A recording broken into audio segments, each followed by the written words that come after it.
Good evening, and thank you for joining us again for our evening service here at the Farmington Church of Christ. Tonight we're going to be doing something a little bit different. It's something that we've done before and everyone seemed to enjoy it, or at least those that talked to me did. I'm going to read a passage from the Jesus Storybook Bible, and we're going to talk about some applications. So our goal is to benefit both the younger and the older by getting the text, getting the lesson in a way and language that they can understand, but also giving us as adults application for that message and for us in our daily life. So let's begin. Our text is going to come primarily from the book of Jonah chapters 1 through 4, but we're going to read it again from the Children's Storybook Bible. So if you will, just follow along with me. God had a job for Jonah, but Jonah didn't want it. "Go to Nineveh," God said, "and tell your worst enemies that I love them." "No," said Jonah. "Those are bad people doing bad things." "Exactly," said God. "They've run far away from me, but I can't stop loving them. I will give them a new start. I will forgive them." "No," Jonah said, "they don't deserve it." "I'll run away," Jonah said to himself. "Far away. So far away that God won't be able to find me. Then I won't have to do what God says." "It's a good plan," he said. Because as far as he knew, it was a good plan. But of course it wasn't a good plan at all. It was a silly plan because you can't run away from God. He'll always come and find you. Jonah went ahead with his not very good plan.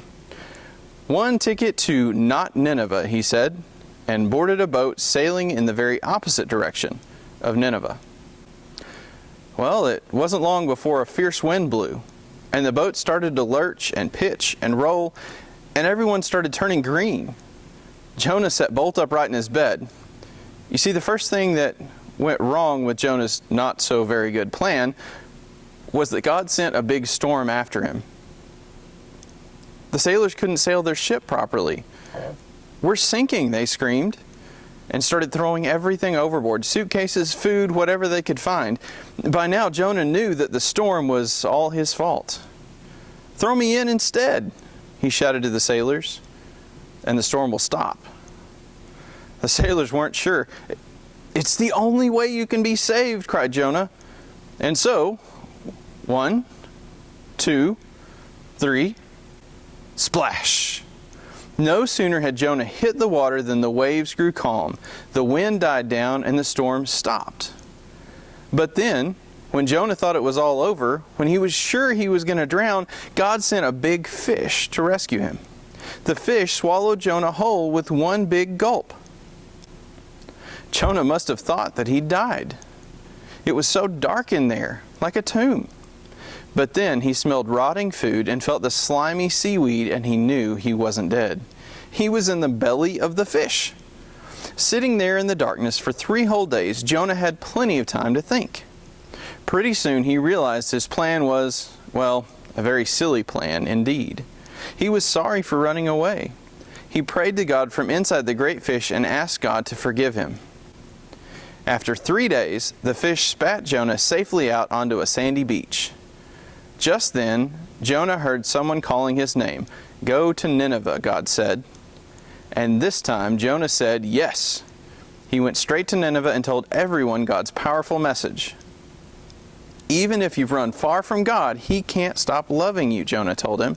"Run to Him so He can forgive you." The people of Nineveh listened to Jonah, and they started loving God. They learned to do what God said and to stop running away from Him, just like Jonah.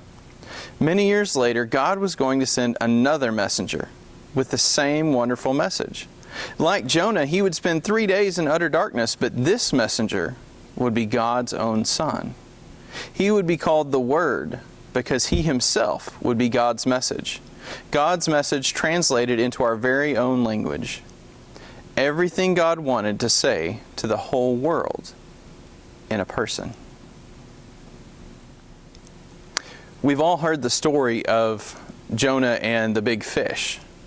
And it's great for younger Bible classes. It teaches this powerful lesson on obedience. And that's something that, well, all children need. Something that we all need, honestly. but something that younger children really need. But aside from that, there's a powerful lesson here that we're going to take a quick look at in our few minutes together today. I want to start at the beginning, and while you're flipping over to Jonah chapter 1, hopefully, I want to give you some background information. What do we know about Jonah? Honestly, not a lot. We know that Jonah lived and prophesied during the 8th century BC, around the same time as some of God's other prophets, Amos and Hosea, during the reign of King Jeroboam II. And we know that he was the king of the northern kingdom of Israel from 782 to 753 BC. But this book, the book of Jonah, doesn't tell us that. That actually comes from 2 Kings chapter 14 and verse 25. It's a pretty good assumption that Jonah, son of Amittai, is the same guy in our letter here, in Jonah, in that book. That text, this is in 2 Kings again, tells us that he was a prophet from Gath-Hepher, which we know was about 12 miles west of the Sea of Galilee, and about 2 miles north of what we would know later on as Nazareth. The mission for Jonah was simple enough: go to Nineveh. God tells Jonah to go to the heart of this kingdom of Assyria. Assyria was a great, large, powerful empire to the north and to the east of Israel. They were this powerful military and political threat to all of the countries in that part of the world. And that country, that nation of Assyria, is located in modern-day Turkey and Iraq. In fact, the city of Nineveh was located on the Tigris River, and it was just a little bit north of what we know now as Baghdad. So we have the background. You kind of have a bit of a historical context to Jonah's story here. So let's go to the biblical text. Jonah chapter 1, starting in verse 1, says, "Now the word of the Lord came to Jonah, the son of Amittai, saying, Arise, go to Nineveh, that great city, and call out against it, for their evil has come up before me. But Jonah rose to flee to Tarshish from the presence of the Lord. He went down to Joppa and found a ship going to Tarshish. So he paid the fare and went down into it, to go with them to Tarshish, away from the presence of the Lord." Does that sound familiar? I mean, today that word doesn't sound all that scary, but in Jonah's time, being told to go to Nineveh could be assumed to be a death sentence for an Israelite. They didn't exactly get along, and the Assyrians were not exactly known for their hospitality. God called Jonah to go to Nineveh. The most comparable thing that I could think of would be God calling you or me to go and teach some militaristic, extremist Islamic group leader about Jesus and why He's the true Messiah. It wouldn't go well. This was a scary proposition that Jonah had just received. And it's no wonder that Jonah bailed. He was scared to death. But Jonah's reaction, his choice to disobey, had consequences. Because Jonah ran, he ended up going for a not-so-fun swim and going for a really not-so-fun ride in a fish. I want to pick up reading where Jonah's literally puked up on the seashore. "Then the word of the Lord came to Jonah the second time, saying, Arise, go to Nineveh, that great city, and call out against it the message that I tell you. So Jonah arose and went to Nineveh, according to the word of the Lord.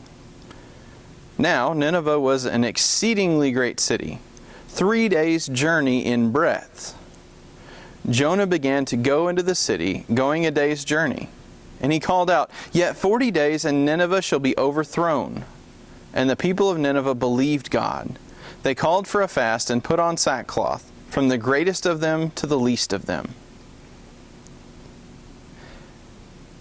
After Jonah's disobedience, after seeking his will and wishes above God's, Jonah was given a second chance. And you know, as you read through the Bible, it's pretty easy to see that the God that we serve is a God that provides second chances. Jonah received a second chance to go to the people of Nineveh, and it looks like he made the most of it. Because he went, all 200,000 of the city's residents got a second chance as well. And it looks like they made the most of it. I want you to think about how many times in your life you have messed up. How many times in your life have you pleaded with God for forgiveness? God has given you and me second and third and fourth chances. Are we making the most of them? When God offered a second chance to the people of Nineveh through the voice of His prophet Jonah, His offer was a limited time offer. They were going to be overthrown as a city if they didn't respond. You know, the same is true for our offer of second chances as well. God sent His Son to live and die for us. He's given us His Word as an instruction manual for life, telling us how to do things His way, the right way. He's given us the church as a tool for strength and for encouraging one another. Those are all things that He's already done for you. I encourage you to take hold of that second chance. He's done everything. He's completed all the prep work. All we have to do is take advantage of what He offers. Tonight I want to encourage you to make the most out of that second chance. If there's something that's come between you and God, I pray that you make it right. If there's something missing in your life, I hope that you find it in Him. And if we as your church family can help you, help answer questions, help study with you, help pray with you, whatever it is that we can do to help you, I hope that you let us know. Have a great rest of your day.